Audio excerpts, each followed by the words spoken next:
Honor. In other words, the theory of the defense is there is no rest or thing to be delivered and accepted.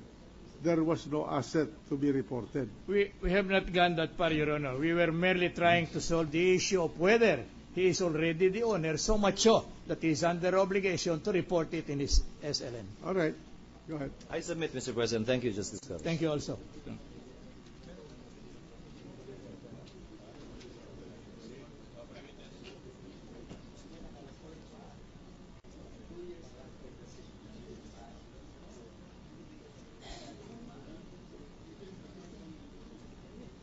Are you through with the marking? Where is the next witness? Miss L.A. Is Miss L.A. already inside?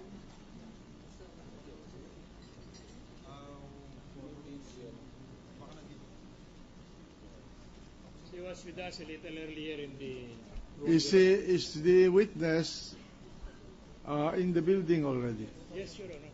Very much.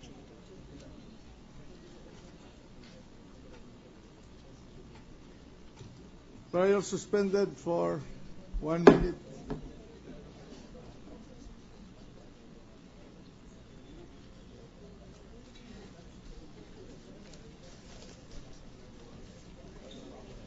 Yeah, nandun po. Ayan na.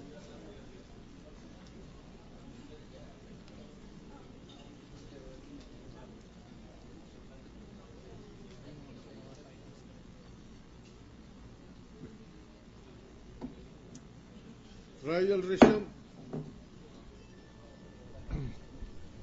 I'm sorry, Your Honor.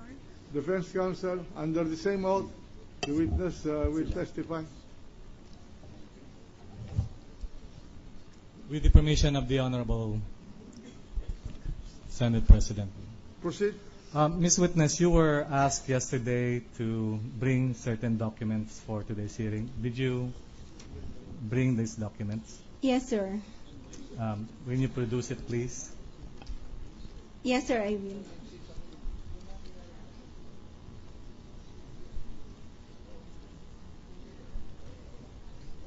This is the appointment of Notary Public.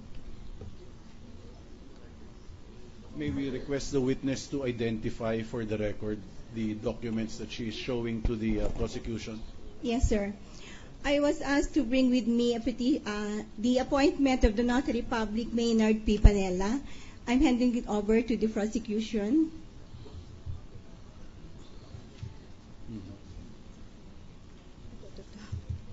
How about the other documents?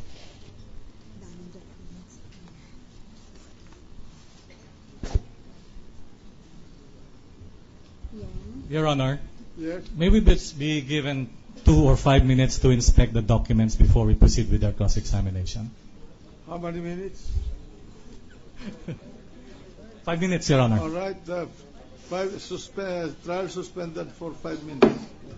Trial resume. May we just ask from the prosecution if they have already returned the original folders to the witness? They are in possession of the folders.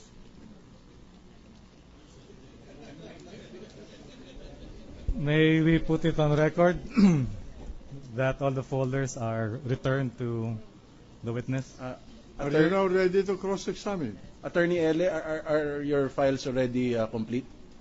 Yes, sir. Thank you. Your Honor, we have gone through all of the documents that we've requested. We've inspected them, and we have no cross-examination questions. We will only mark the 2 documents that were presented yesterday, Your Honor. So you saw the commission of Attorney Maynard Panella, Yes, Your Honor. as well as the monthly statements, reports, covering letters of all documents acknowledged by Attorney Panella, Yes, Your Honor. including the year 2007. Yes, Your Honor. All right. What is your pleasure with respect to this witness? We would like, Your Honor, that exhibits 215 and 216 that were identified and brought by the witness yesterday be adopted as prosecution evidence, and that we will be marking them, Your Honor. Mark them accordingly. May we request that Exhibit 215 be marked as Exhibit 11E, Your Honor, Mark it accordingly. and Exhibit 216 be marked as Exhibit 11F, Your Honor. Mark it accordingly. May we have submarkings, Your Honor, of 11E, insofar as the date is concerned, to be our 11E-1, Your Honor. Mark it accordingly. And the page 2, the second page of Exhibit 11F, be marked as Exhibit 11G, Your Honor. Mark it accordingly. And in 11G, Your Honor, we respectfully request a submarking of 11G-1 pertaining to the date, Your Honor. Mark it accordingly. Are you through with the witness? Your Honor, by way of redirect examination, we just want to also mark in evidence. But what is a redirect when there is no cross-examination? There was a cross-examination yesterday. This is just a continuation, Your Honor, of the cross-examination. And during the cross-examination yesterday, the witness was required to bring with her the copy of the commission of the notary public, as well as the notarial register for the month included, Your Honor, where the declaration of trust and the special power of attorney were registered.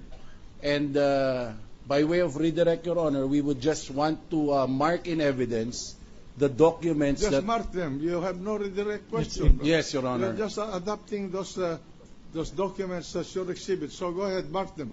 We request, Your Honor, that the certification identified during cross-examination by the witness, certifying that Attorney Maynard P. Panela was commissioned a notary public for and in Quezon City for the term of April 6, 2006 up to December 31, 2007, be marked as our Exhibit 224. Mark it accordingly. We also request the certificate of notarial commission issued by the executive judge of the Regional Trial Court of Quezon City in favor of Attorney Maynard P. Panela, dated April 7, 2006, be marked as our Exhibit 225. Mark it accordingly. That will be all, Your Honor. In effect, you have come into a stipulation of fact. It would have been simpler if you just made both of you manifested anyway. You're through with the witness? Yes, Your Honor. The witness is discharged. Thank Next you, Your witness. Mr. President, The majority floor leader. thank you. Mr. President, the next witness is again a continuation of the examination yesterday. Attorney Eulalio C. Diaz III, Administrator of the Land Registration Authority. Both defense and the prosecution agreed yesterday that they will sort out the properties really owned by the Chief Justice. But then again, I hope we can call on the witness now, Mr. President, because Senator Miriam Defensor Have Santiago the has two questions. panels agreed on the number of assets in the form of real properties owned by the respondent Chief Justice? Good afternoon, Your Honor, Yes. the Honorable Presiding Officer, and the honorable members of the Impeachment Court. I have met, Your Honor, with opposing counsel this morning, and we have sorted out the list, the titles as contained in the list submitted by the LRA Administrator, Your Honor. And we came up with the stipulation, Your Honor, as to certain titles that are either cancelled or